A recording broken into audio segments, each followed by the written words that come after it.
I'm doing an efficiency test with the HPA engines and the new solenoids right now, and my wife just brought me breakfast, so... Oh, you're not married? Sucks to suck. In my last video, I talked about the improvements we made to the Backdraft Phoenix between batch 1 and batch 2. The main priority was to streamline assembly so that I can make more engines at a faster pace and keep up with demand. If I'm changing the design of some of the parts anyway, it made sense to optimize them as much as possible, and the new version of the Phoenix has more adjustability. In my last video, I made a claim that the additional control and tunability allows you to squeeze every drop of efficiency out of your engine. I don't want to make any official claims yet, but we've seen some really positive results in our latest efficiency tests. It seems like there may have been a lot of drops left to squeeze, but we're still confirming the results. And I'm glad I confirmed the results first, because unfortunately, the results I was seeing were too good to be true. The way the experiment works is I pressurize the tank on this compressor. I then have the compressor turned off and run 250 shots through an engine. We log how much air is in the tank at the start of the test and at the end of the test, and then calculate how much air was used for those 250 shots. Then everything gets logged into a spreadsheet, which, unfortunately, had some uncontrolled variables. At some point while running this experiment, it began to leak, and I didn't notice it until I tried to confirm those results and got pretty inconsistent data. After fixing the leak and rerunning the test, I started getting consistent results finally, but they weren't as optimistic as I'd hoped. It's definitely possible to get more efficiency out of the new engines, don't get me wrong, with proper tuning. Since you have so much control over the tuning of your engine, it's also possible to have worse efficiency. So today you get to learn how to tune the new version of the Backdraft Phoenix. My recommended process is to set your dwell high and your throw length long. After setting your tank pressure to get approximately the power output that you want, you're going to turn your dwell as low as you possibly can, and then adjust your throw length so that the engine still functions. After changing both of those, it may have also changed your FPS, which is why you go through the steps again, and possibly again and again until you have it performing the way you want it to. For maximum efficiency, I recommend using the heaviest BBs and the longest barrel that you can. Let's say I'm going to use 0.32 gram BBs.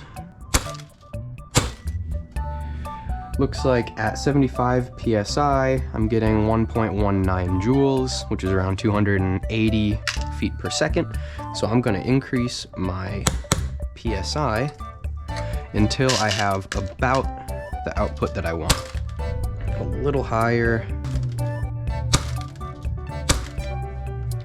Cool, so now we're getting around 1.45 joules, which is going to be a field limit at a lot of different fields, and it's at 87 PSI. So now I'm going to try and get this set as shallow as possible by tightening the screw. I'm firing while I turn the screw because that lets me know at what point I need to stop turning. You hear the sound start to change. That means you need to go back a little bit.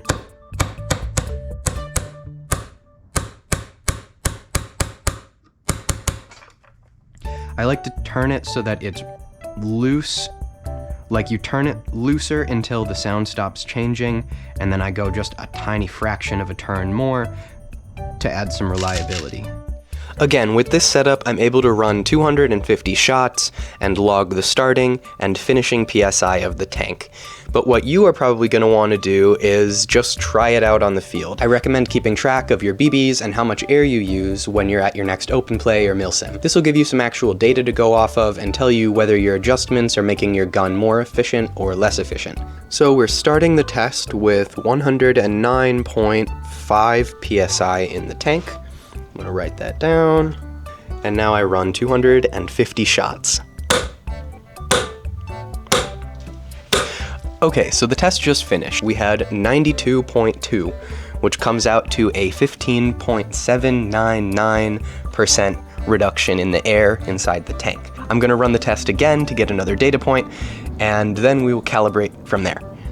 So the second test just finished, and we started off with 107.7 psi in the tank, and ended with 90.7, which is also a 15.7845% reduction of air inside the tank, which almost exactly matches the last round. So let's see if we can squeeze any more efficiency out of it.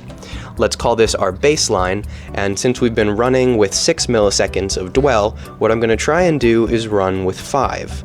On this version, you're just going to turn the dwell potentiometer counterclockwise, just a hair.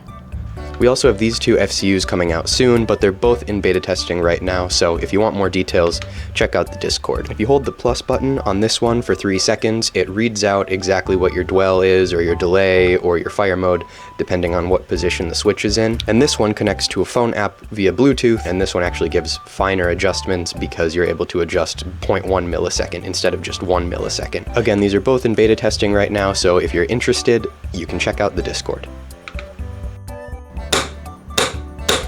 It still sounds like it's functioning well.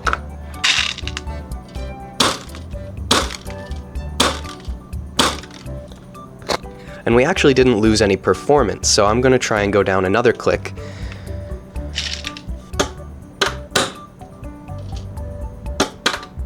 It sounds like 4 milliseconds dwell is definitely too low, but 5 works fine. Since the dwell and the throw affect each other, if you go down in dwell, you might need to go up in throw a little bit. So I'm going to turn this just a hair and see if that adds back some performance.